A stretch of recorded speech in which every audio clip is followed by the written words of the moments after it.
Hello. Our story begins on Zaheth. The Bad Batch was on a mission for Sid after the departure of Echo from their group. They were already becoming increasingly tired of Sid, but they needed more money and she had a grip on them because of who they were. If they betrayed her, she could call upon the Empire and bring them more trouble than they already had. The issue for the Bad Batch was the fact that they were down a member and needed to work at the same efficiency as they had been when Echo was here.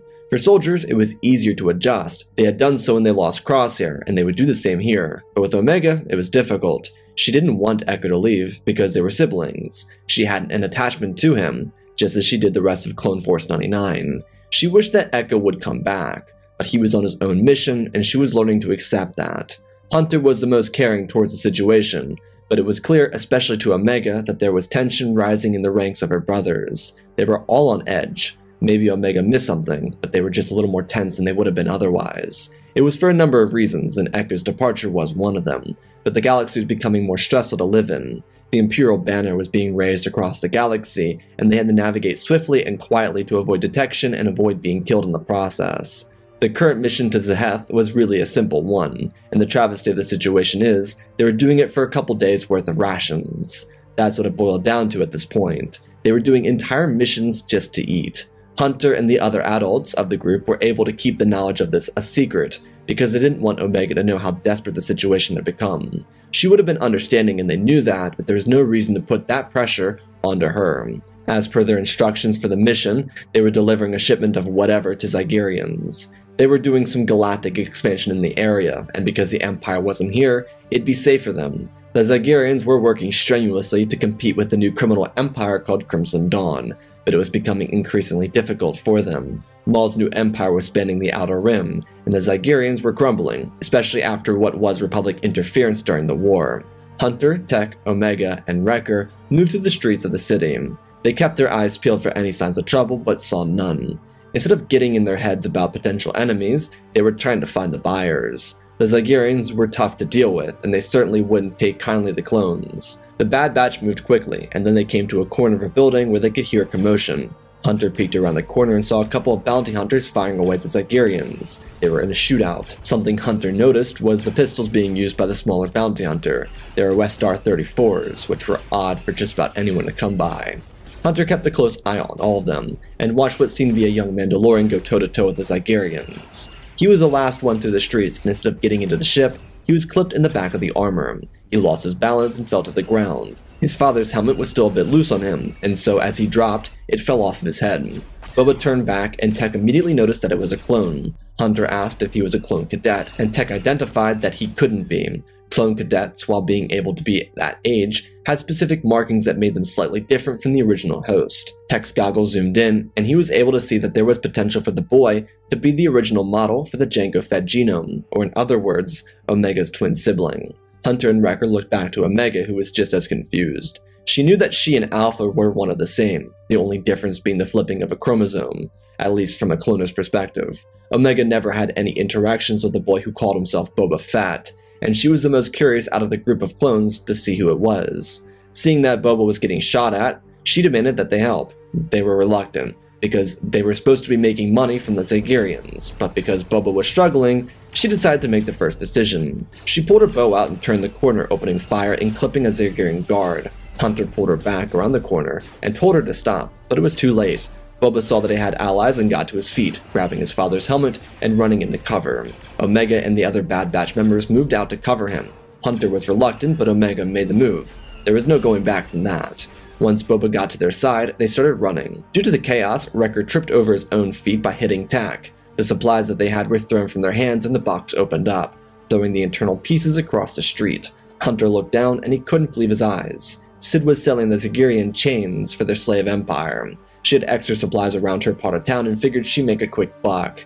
The Bad Batch stopped and looked at the supplies, and within an instant, they realized that maybe Sid was wrong for them. Having them sell chains to the Zygerians was simple irony. Why would she, a person knowing the chains they had to break free from when escaping the Empire, make them sell imprisonment devices to one of the most efficient slavers in the entire galaxy? It was ridiculous, especially when they had Omega with them. But they didn't have time for that right now. They needed to get a move on. The Zygerians were coming for them. They darted around the street, firing backwards and making a run for the Marauder. When they got to it, they got in. Tech lifted off and flew away. As they made their escape, they were trailed by Zygerian fighters. Before Wrecker, Hunter, or Omega could get to the rear cannons, Boba was there, and he ripped through the vessels as they chased after the clones. He was quick on the weapons, tearing the Zygerians out of the sky as Tech pulled out of the atmosphere and jumped into hyperspace. Once they escaped Zahath, everyone congregated in the main chamber of the Marauder. Boba walked back from the cannons, and Hunter picked up Boba's helmet and handed it to him. The boy snatched it out of Hunter's hands and sat down on a seat. His face was worn. He aged terribly, but that was the gift of being a bounty hunter. Boba chased being like his father so much, but it would leave him a life of struggle, pain, and misery. He didn't know how much he didn't want that at the moment, but someday he would find how lonely of a life it would be.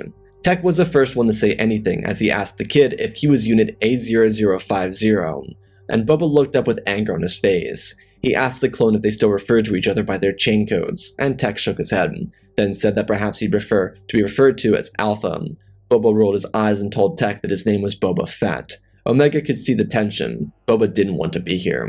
While Boba didn't hate the clones, he certainly didn't consider himself one of them.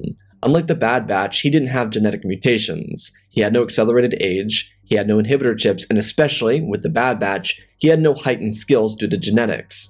Boba could see his relation with Omega, considering the cloners thought it would be best to have two types of the Jango Fett genome running around Kamino.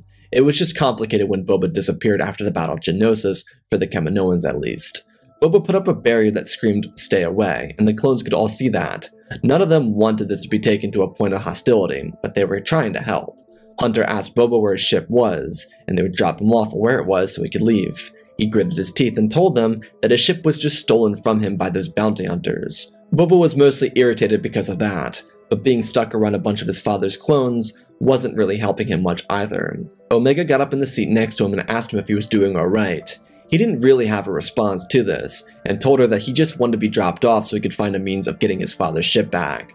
Boba wasn't aware of Omega. She was of him. There was a reason for Boba's almost superiority complex towards the clones. Jango always instilled it into him that he wasn't like the other clones. To Jango, the clones were as comparable to droids as anything else. They were just an alternative method to building an army. Instead of metal, it was flesh, but to him, they were not the same. Boba adopted this ideology because Jango instilled it into him. The way Boba was treated around the other clones made him understand that he was his father's son, not his father's clone.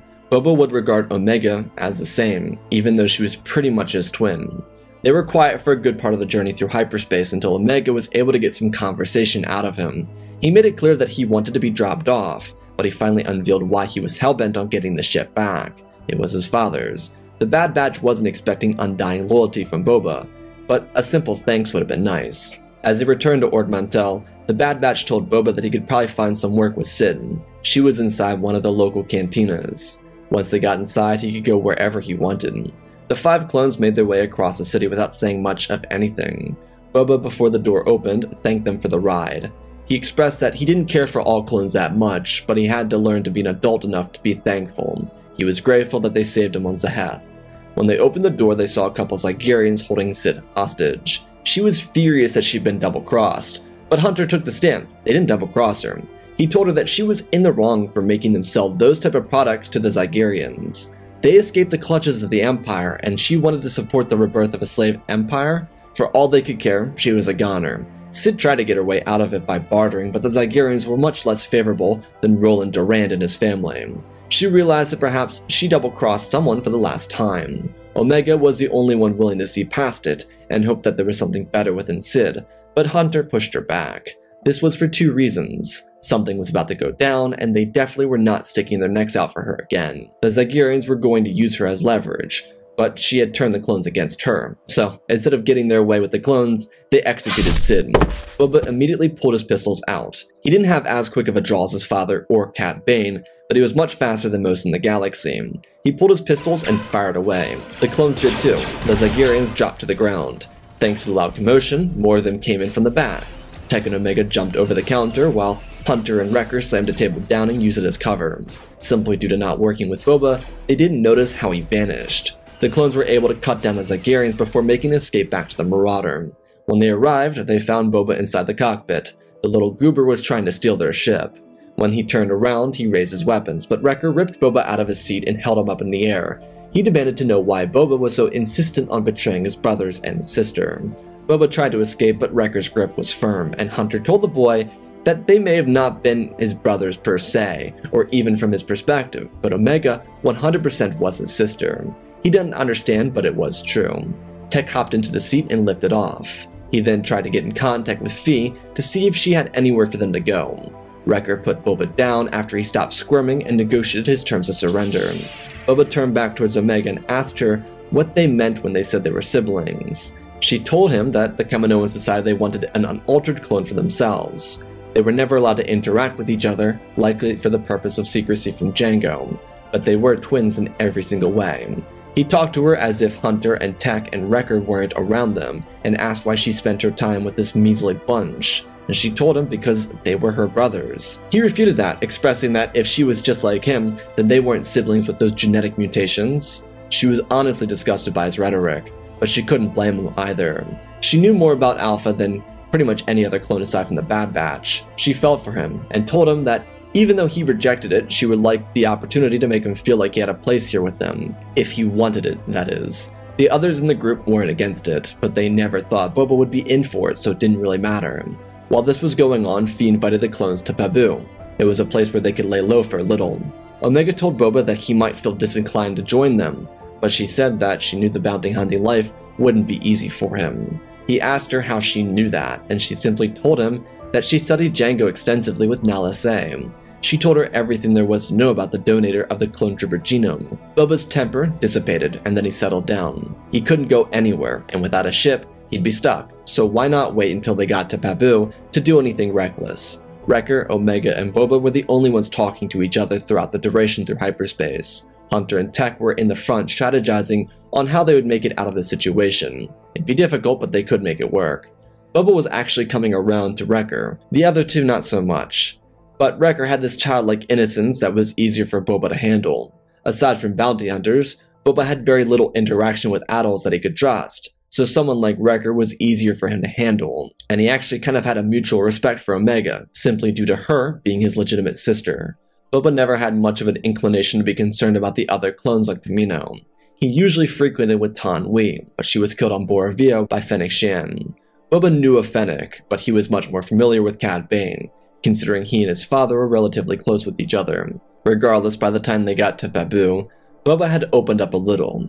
He learned of the other members of the Bad Batch and he actually respected them. Not as equals, but their determination to stay alive, because that was his exact same predicament. So he could at the very least understand them and honor their ability to stick by each other. He had no one, aside from Bosk, who took care of him throughout the Clone Wars, but they were separated before the incident on Zahath. When they reached Pabu, Boba didn't really know how to handle anything. It was all peaceful. He never had that, aside from the time he had with his father. Jango prepared Boba for a life of bounty hunting, even though he never wanted Boba to have such a life. The welcoming on Pabu was also really bizarre. Mayor Shep Hazard was very kind, and then there was a little girl who was Boba and Omega's age, named Elena. They were able to go about with the mayor and join him for a small feast. Boba enjoyed, just as the other Bad Batch members did, eating food that wasn't rations. It was almost perfect, but Boba didn't want to lower his guard. He was very on edge, but there was no need for that. Pabu was a safe haven for refugees, and it would remain that for as long as they could continue to maintain it. At sunset, Lina would take Omega and Boba out on the water to enjoy the views. Due to their arrival, there wouldn't be any natural disturbances to add any tension to their little endeavor. That would come later. Instead, Boba would have to consider a lot. He never got to hang out with kids his own age, because clones always had accelerated aging, so why get attached to someone that would be an adult in a year or two? He was mostly alone, and now having learned of not just Omega but the Bad Batch, he felt like the Kaminoans had robbed him of a childhood. All of this was very internal. His emotions on the exterior were as neutral as they were when he first met the Bad Batch, but he felt the call to want to be with them. For the next couple of weeks, they would stay on Pabu. There would be a disturbance that would cause a tsunami, but it would be one of the most defining moments of Boba's life. He'd see the importance of not just brotherhood, but camaraderie and compassion. He finally cared about the other clones and his sister. It was still hard for him, though. He had to undo years of conditioning, but the format that changing hatred is by showing love. It's the strongest antidote to negativity. Boba was finding himself actually caring for these people that he simply regarded as genetic mutations. The fact that they were willing to see past that for the sole purpose of caring for him was incredible. They had, at least from his perspective, no other intentions. They simply were taking care of him because Omega was willing to care for him. They were a family, and Boba yearned for that for longer than he could remember. Now, it was sitting in front of him. Hunter promised that once things cooled down, they'd take him back to Ord Mantell and get him a ride to wherever he wanted. Considering, as it turns out, Boba stole credits from Sid's room when the Zygerians attacked them. Hunter and the rest of the batch were perfectly content with letting Boba use that to find his father's ship. And while Boba had an adoration for the vessel, he didn't want to risk the potential of these relationships for an object. It was a bounty hunter's vessel, and he wasn't even sure if he wanted that anymore. But there wasn't any time for thoughts like that. The batch recovered information and coordinates to a secret Imperial facility. Due to timing, Crosshair was able to get the coordinates of Mount Tantus out to them. He was warning them that the Empire was looking for Omega. Despite his attitude, he didn't want anything happening to her. The batch was willing to try and find Crosshair. It could be a trap, but he sounded like he was rebelling. Perhaps he could save their brother, and they drafted up a plan. It involved the help of some old friends too. By this point, Rex had a network of clones, and if the Empire was trying to use clones for experiments, then it was worthwhile for them to be a part of such a mission. The plan was devised and put into action. During the transport of a larger scientific model, the clones would hijack an Imperial vessel, killing and dropping out of an airlock about 100 stormtroopers and a couple clone commandos. The commandos were too far gone, and so they were tragically dealt with. Rex had saved thousands of clones since the Clone Wars ended, but there were a little more than 100 volunteers that joined them. These included Rex, Echo, Cody, Fireball, Nemec, and Hauser. The clones were ready to strike back at the Empire, especially for what they did and had done to their brothers. This was a revenge mission more than anything else for many of these clones, but the point was not lost. They needed to recover the captured clones first. Mount Tantus was an incredibly large facility, and the issue the clones had was the fact that the TK troopers had different armor. Their ranks were littered with tall and short male and female troopers, so the clones had to try and fit in, literally, to their armor. But they were able to accommodate themselves for this mission. It was an undercover mission, which is why they needed the Imperial armor. The only unit that wasn't outfitted with TK armor was the Bad Batch. They'd be hiding inside of containers that were being transported into the facility. The Bad Batch squad included the Batch, Omega, Boba, Cody, Echo, and Rex. When they got into the facility, everything was silent. The clones carried out their directives while wearing TK uniforms. It was all meant to be a silent but successful mission. The Bad Batch would be the only ones making all the noise. Once transported to their drop-off location, the Bad Batch broke out of their cases and then moved out of the area. They had their weapons set for stun at the moment, due to the need to stay quiet. They avoided running into clones and TK troopers. Boba by this point was donning armor that looked like the rest of the squad, having changed all the colors on it and everything. The Bad Batch found the cells where the clones were being capped, and they quickly found the locks and broke them open. The clones had been treated terribly. Crosshair was one of them. They were all terribly shaken, but they found their brothers. Also, not for nothing, Crosshair wasn't the most welcoming individual, but they didn't care. All they wanted was to get him off of this planet and away from the Empire. He looked worse than ever before, which is why they were so adamant on doing so. When he asked why they came for him, Omega was the first to speak up, as she told him that he was their brother. It wasn't the easiest thing for Crosshair, but both he and Boba found true appreciation in the dedication this squad had for their brothers. It wasn't something easy to come by in this galaxy, and Boba started to realize what he missed out on due to a superiority complex towards the clones. Anyways, they informed the other clones that they were in the clear, and the trap laid was set in the action. The entire facility opened up into blaster fire. As it did, a number of explosions were blown across the facility. The clones turned on the stormtroopers, and they realized at this precise moment there was never a better trooper in the galaxy than the clone trooper. The stormtroopers retreated and were pushed back. The explosions rocked the facility and a battle broke out. Though what confused the stormtroopers and commandos the most was the fact that the clones were wearing stormtrooper armor, so they were impossible to distinguish. But the clones moved in squads led by a captain or commander, so they all had an idea of where the other clone squadrons were. After all, tactics used by clones were much different compared to those used by the Empire. The commandos were struggling too. Despite their better armor and their advanced training, they were blindsided. Many of them were killed in explosions as well. On the backside of the facility, the Bad Batch was making its escape. They were going to run along the outer edge of the facility and use it to get back to their ship. The turbo lasers had been disabled, so the Empire was entirely reliant on its troopers. That was a touch from Echo, due to his bad luck with turbo cannons. The Bad Batch moved out. The squad ran deep with some of the most advanced troopers in the galaxy. Boba and Omega kept close to each other and were followed up by Tech and Echo. Their squad blasted down clone commandos and stormtroopers with little effort, until they came across a barricade that needed to be broken. Crosshair suggested Plan 32, which they had used during the war. Wrecker loved this one so much, so he reached into his backpack and grabbed as many droid poppers as possible, and launched them around the corner. Boba didn't know what was going on, but his sister grabbed his wrist and told him to keep close. They couldn't be a second late.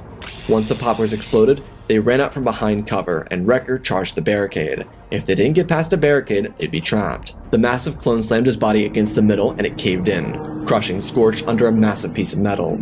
The rest of the commandos and troopers were dispersed. At the same time, Tech, Crosshair, and Rex moved out the left side behind Wrecker, firing away using the pincer maneuver to cripple the clones. On the other side, Hunter, Cody, Echo, and the kids ferried out, blasting away, and carving out an escape route. This was incredibly important. There were other groups of clones inside the facility that were coming along the same path as a Bad Batch, and this would provide them the access to their escape craft.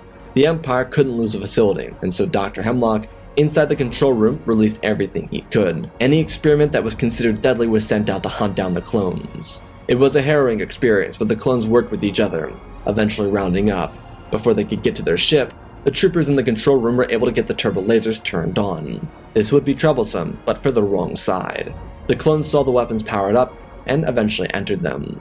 As they made their escape, the clones came together in one massive push for their escape vessel. The stormtroopers were no match, but they sandwiched the clones in between their only way out and the facility itself. The Bad Batch were able to draw fire, but there were more and more troopers coming their way.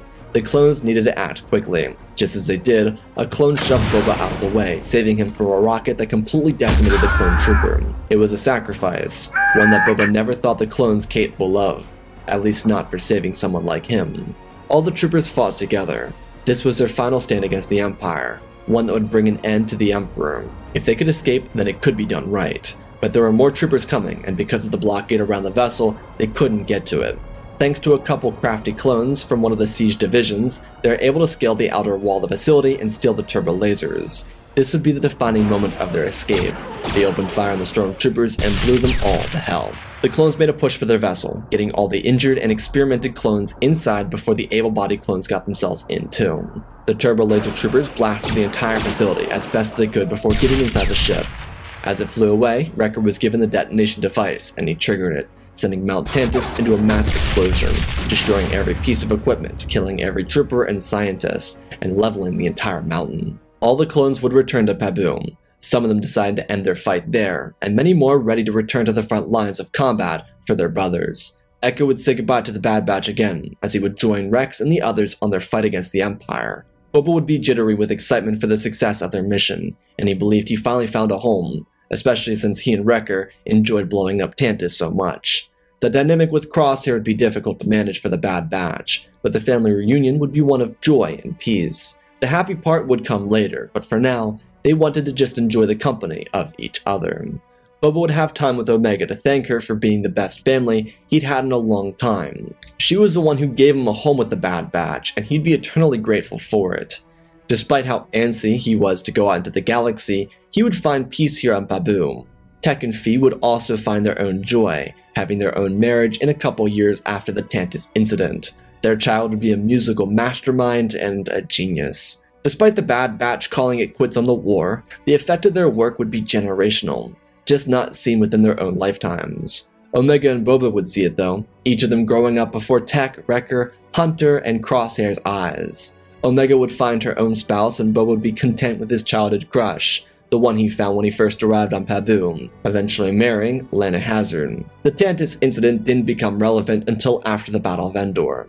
The projects hidden within the facility were personal to the Emperor, and they set him back decades. So much so that the pride of the Imperial Science Division was the creation of Dathan Palpatine, a boy that would eventually be able to escape from Exegol and find love in his own life. When the second Death Star was destroyed over Endor, Palpatine essence transferred, but never landed. The clones on Exegol weren't able to hold him, and instead of crippling him, he died, suffocating on the icy ground of a Sith temple. It was a pathetic death, but one fitting for a being of such evil. What the Bad Batch and several volunteer clones did for the galaxy would save the galaxy from the rise of Snoke and the First and Final Orders. It would save Ben Solo from being corrupted by the evil Darth Sidious, and it would allow a dyad to form between Ben and Rey without a war dividing the galaxy. The last of the Empire would be defeated with Grand Admiral Thrawn, when he fell victim to Hera Syndulla and the New Republic at their final engagement. Omega and Boba would watch the galaxy change around them, as they remained the last two clones of Jango Fett. It was painful, but they both had each other, and as siblings, that was everything. Because it wasn't sadness when it came to an end. It was happiness for all that was shared between each other over the duration of an entire lifetime of being twins and watching the galaxy change for the better. And that, my friends, is our wholesome story. Again, special thanks to Benjamin Wells, Jango Fett Clone, Galvin Gaming, Tristan Mandler, Sir William 1767, Darth Revan, Grandaddy Bane, Laliand, Sky Guy, Penguin, Cullen Rooney, Shark Midori, RJ38, Nick, Michael Erlanger, The Last Jedi, Apollo, Weewu670, Annika Stank Runner, CT7567,